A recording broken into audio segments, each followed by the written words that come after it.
Yo, what's going on, everybody? This is Nothing But Bangers, aka MBB, aka Bangers, aka I'm back with a huge meta update after a few days off when I was doing some different collaborations with some different people. So definitely check out Vulcan's video that I got to feature on a few days ago if you have not. But in this video, we're going to be talking about some of the hottest tournament decks, including a new deck that is just taking over the meta and making everything kind of warp around it.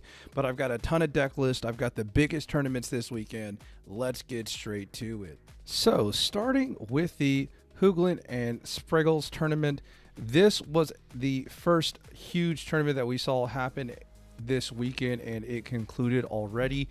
And as you can tell by the breakdown of the top cut, it was dominated by Darkrai EX and Magnezone. Now, for those of you who may not be familiar with the deck, it is all over YouTube right now. In fact, I think that I was one of the first people in collaboration with Vulcan to talk about this deck in any kind of detail. But as soon as I saw this deck and kind of started fiddling around with it, I realized this deck is a real threat, and we are seeing it win at a similar rate as what we saw with Gyarados in the Mythical Island first weekend, but it doesn't have like that big glaring weakness of a Magikarp.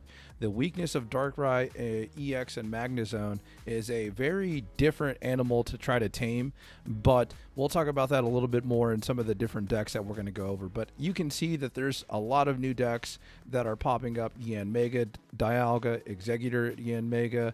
You had the Darkrai variants with Weezing, with Weavile. You still had Gyarados and Greninja sticking around. And interestingly enough, because there was a drop in play rate of Zebstrika, there's not really a huge, desire to play Giant Cape on those Magikarps.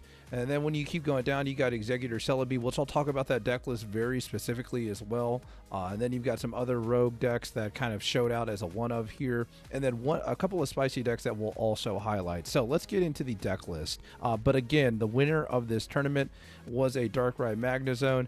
And if you go look at the top cut brackets, the bracket was just like top four was all Darkrai Magnezone. So very much dominated by one deck. So this is the Darkrai and the Magnezone deck, and the winner of the Spragels and Hoogland tournament actually decided to play a Kangaskhan and only one Druddigon, and I guess that's more due to the fact that they wanted to kind of push the issue a little bit faster than just kind of sit back behind Druddigons.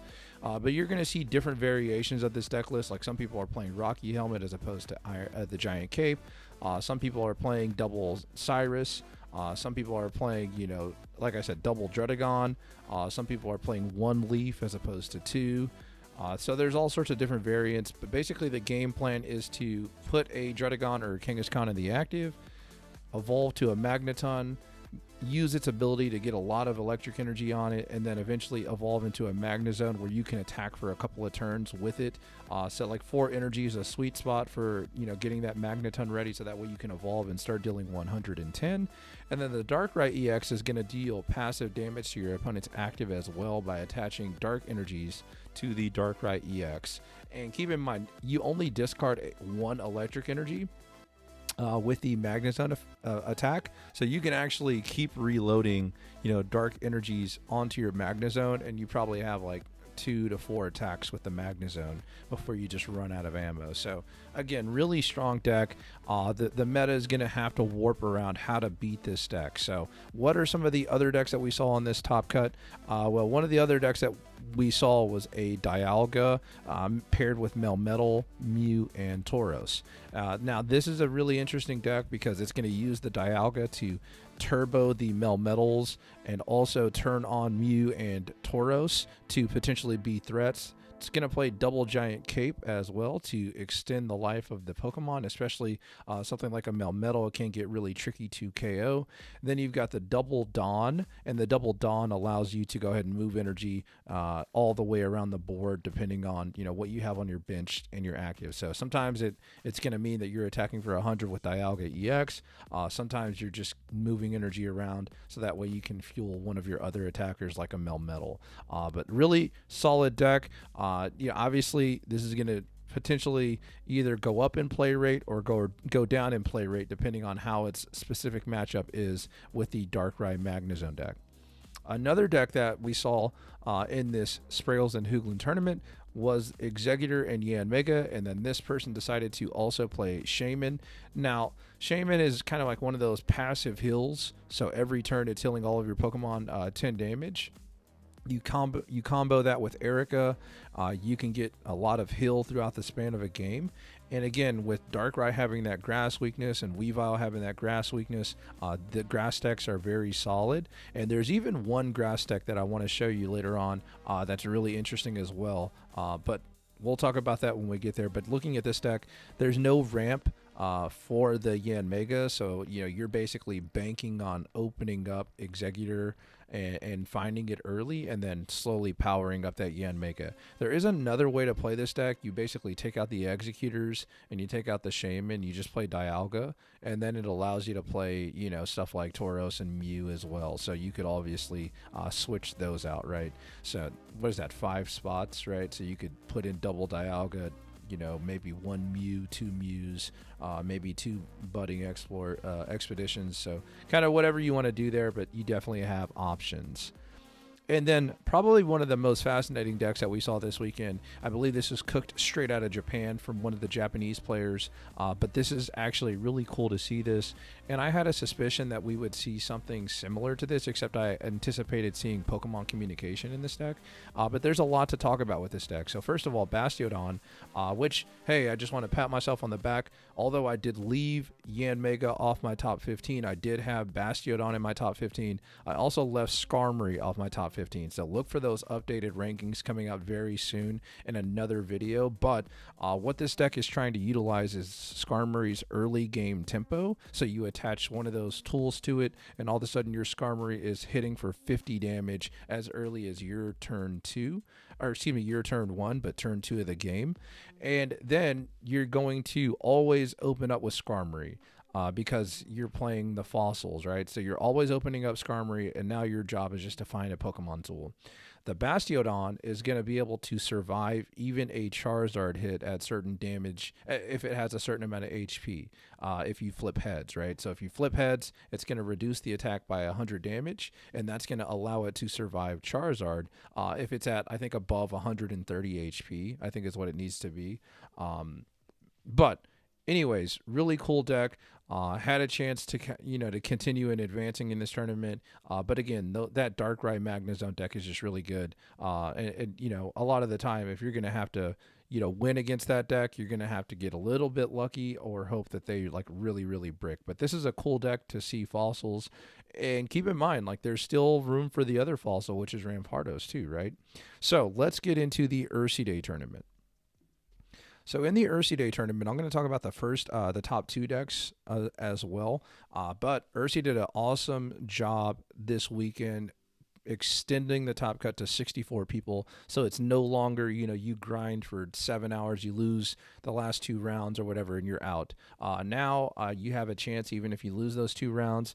Granted, a lot of people that were X and 1, meaning they had, 8 wins and 1 loss. They decided to draw the last round so they could pretty much guarantee themselves a spot. So they intentionally drawed. So make sure you're aware of intentional draws. But again, looking at the top 64, there was a lot of spice, and I've got some spicy decks to talk about. There's no bracket yet, so I don't want to go into all that. And honestly, 32 matches of bracket matchups is kind of a lot for me to go ahead and do by hand, so I'm not going to do that this video. However, I do want to talk about these decks. So let's talk about a few of these decks. So the first deck is kind of a change of pace from the first deck that I showed you from the Spragels tournament with Hoogland. This is going to be just straight up double Druddigon, Magnezone Darkrai. Not a lot of flashiness to this deck list. You're playing the 1 Pokecom, you're playing 1 Sabrina, 1 Cyrus, you're playing double Cape.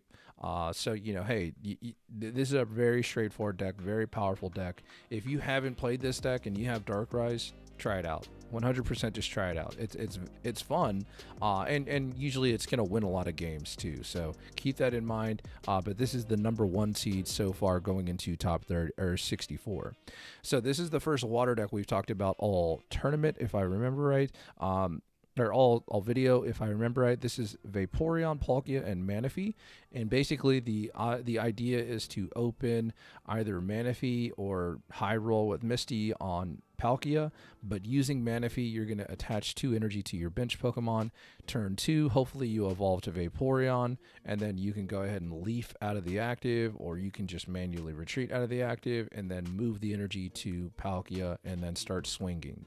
So there's a lot of things you can do with this deck, and then the Giant Cape can extend the duration of Manaphy being on the board. A very powerful deck, and has had some success into the Magnezone Darkrai deck, so that's kind of one of the big saving graces for this deck. But it's cool to see, it's really cool to see Vaporeon go from a card that we thought, oh man, it was a little bit disappointing, to suddenly being in one of the better decks. And then also it's really cool to see a card from Genetic Apex and the Magneton suddenly just pop up and be one of the hottest cards right now because of Magnezone. Moving on, you saw, it was really interesting. In the Ursiiday Tournament, you actually saw, I believe it was 7 Charizards in the top 64. In the Spragels Tournament, you only saw 2 because they did like an asymmetrical cut. It was a different kind of cut, but only 2 Charizard decks are in the other tournament. So even though the metas were very similar in a lot of ways, like a few percentage points here or there, in terms of how many people brought a specific deck, but it was really interesting to see Charizard have so much more success in Ursii's tournament as opposed to the other tournament with Spragels and Hoogland. So really interesting. Charizard is really decent, and obviously like Poke Communications has made this deck a lot more consistent, right? Like if you can find Poke Communication, there's a good chance that you can hit your evolution with Charizard, right? Like that's huge. You'll notice this deck is only playing 1 leaf and then double X speed, so there's that. I've seen some other deck lists playing stuff like Dawn, but you can see people are trying to mitigate that Darkrai 20 damage ping by playing stuff like Potion in their deck. Maybe that's the optimal way to do it. This is just one of the Charizard list, but again, Dawn is kind of interesting in Charizard list because it can allow you to get the most out of your energy, but again, it is a supporter, so maybe you're worried about the number of supporters you're playing. But I look at this deck, it only has 3 supporters, so pretty interesting there. But again, Charizard definitely not dead. Moving on, so this is another variant using Magneton and Magnezone. So instead of using Darkrai, they decided to use Skarmory and Mew.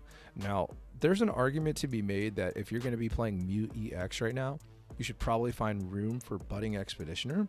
So that way maybe your Mew can absorb damage from Darkrai or something like that, and the pings, and then Budding Expeditioner back to your hand, and then all of a sudden you're moving in with one of your other attackers, maybe a Magnezone, and it's knocking out a Druddigon, and now you start the game, where you're trying to go ahead and roll through your opponent.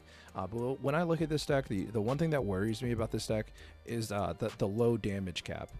What do I mean by that? I mean, 110 is a lot of damage for sure, but outside of that, you just kind of wonder where's the damage going to come from, right?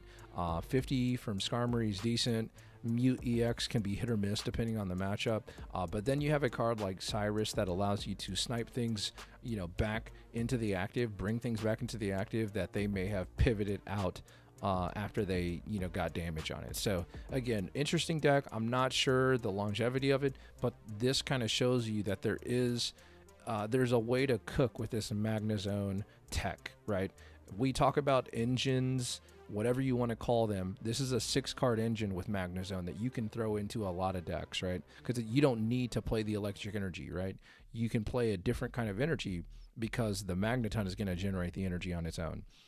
If you want to play around with that engine, I think it's a lot of fun, and there's a lot of different ways to do it right now.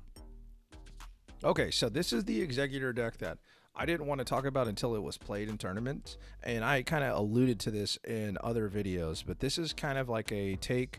It's a very interesting take on how to play kind of like a single boss monster in this game, right? So basically, your whole game plan is to increase the statistical odds of dropping Exeggutor EX on curve early in the game. So maybe you go first. Well, you're trying to maximize the amount of times in a 15 round tournament, whatever, that you're going to play Exeggutor EX on your second turn if you go first. And the way you do that is you play a low amount of Pokemon and you play a card like Pokemon Communications.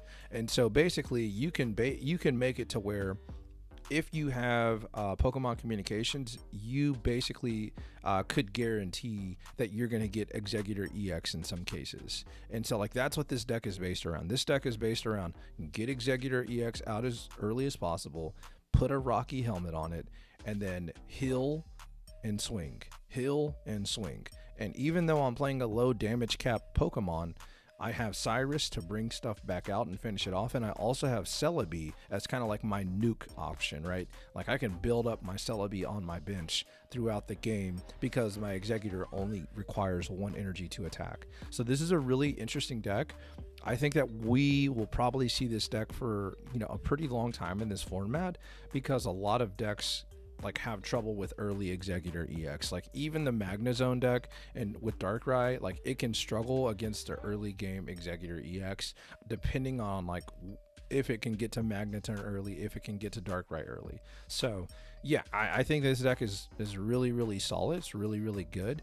And hey, maybe there's even people that are playing 1 Execute as opposed to 2 to increase your odds of getting Exeggutor off Pokemon Communication even more. Okay, but again, really cool deck. I think that the days of Superior are probably gonna go down, right? Like in terms of play rate, and I think that if you're gonna play Grass, this is one of the better ways to play it as of right now. But hey, things can change. Then this is a Pikachu deck. So this is a Pikachu Pachirisu deck. And honestly, one of the big reasons why I wanted to cover this too is because the person that played this, they actually reached out to me and reminded me that they were playing this weekend, and then they followed up and told me, hey, check out my deck. I ended up getting top cut. So I wanted to take a look at this deck, and I had seen Goob play a Pikachu deck on stream as well in a few tournaments, and he had some decent success before he switched to the dark side with Weavile and Darkrai. But when I look at this deck, there's a few things that stand out, right? So basically what this deck is trying to do is it's trying to use Dawn if it needs to accelerate energy or move energy around to say a finishing move with Zapdos, or maybe it's going to move energy to an Electabuzz to snipe something on the bench and clinch the game. The other thing that it has going for it is that it is playing 7 basics, so it does have that likelihood of getting the full bench by the time you start swinging with Pikachu EX. But in case you don't find Pikachu EX, you have that other option with Pachirisu and 3 tools. Now, could you increase the tool count? Maybe, but you would be losing a Dawn probably, because you probably don't want to cut an X speed. And then Cyrus, Cyrus is probably one of the better cards for Pikachu to be playing, because a lot of people, like, they'll absorb a hit from Pikachu and then they'll retreat out, and Cyrus punishes you for that, right? And then also Electabuzz, which is a sniper, has pretty good synergy with Cyrus as well. So Pikachu's days not numbered. Pachirisu's days maybe just getting started, and there actually was another interesting deck with Pachirisu. But again, really cool to see that, hey, even though we do have a bunch of new cards, if you're a really big fan of Pikachu, it's still around. Again, I don't know how good this is compared to Darkrai and Magnezone necessarily, but hey, it's still kicking around, right?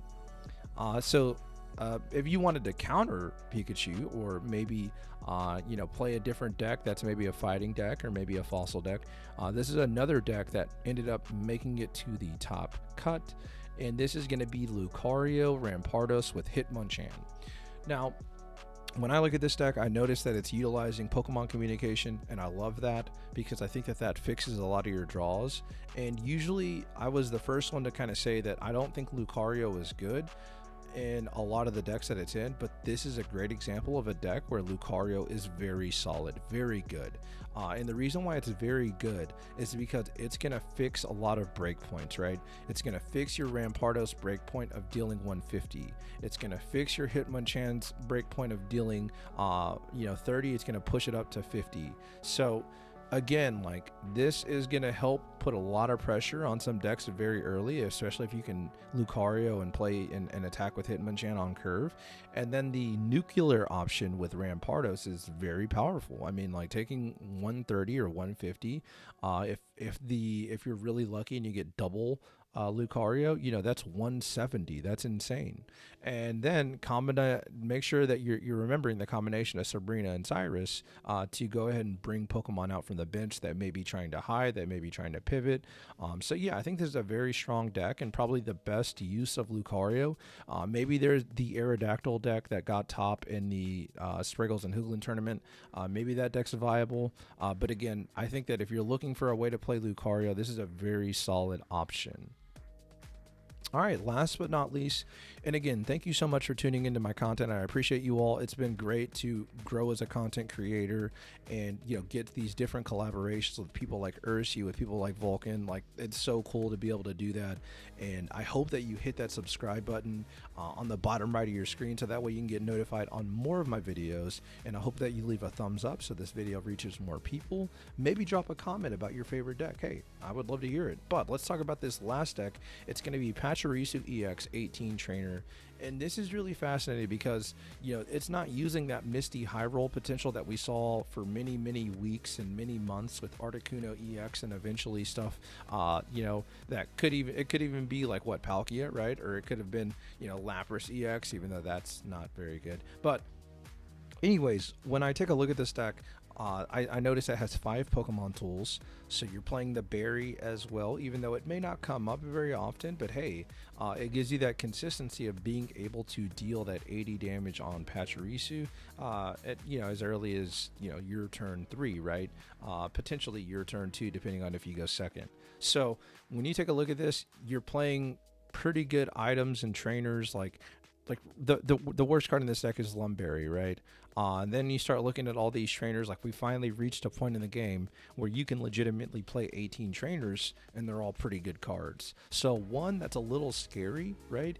And two, it's also encouraging for people that, hey, maybe they want to play these 18 trainer decks.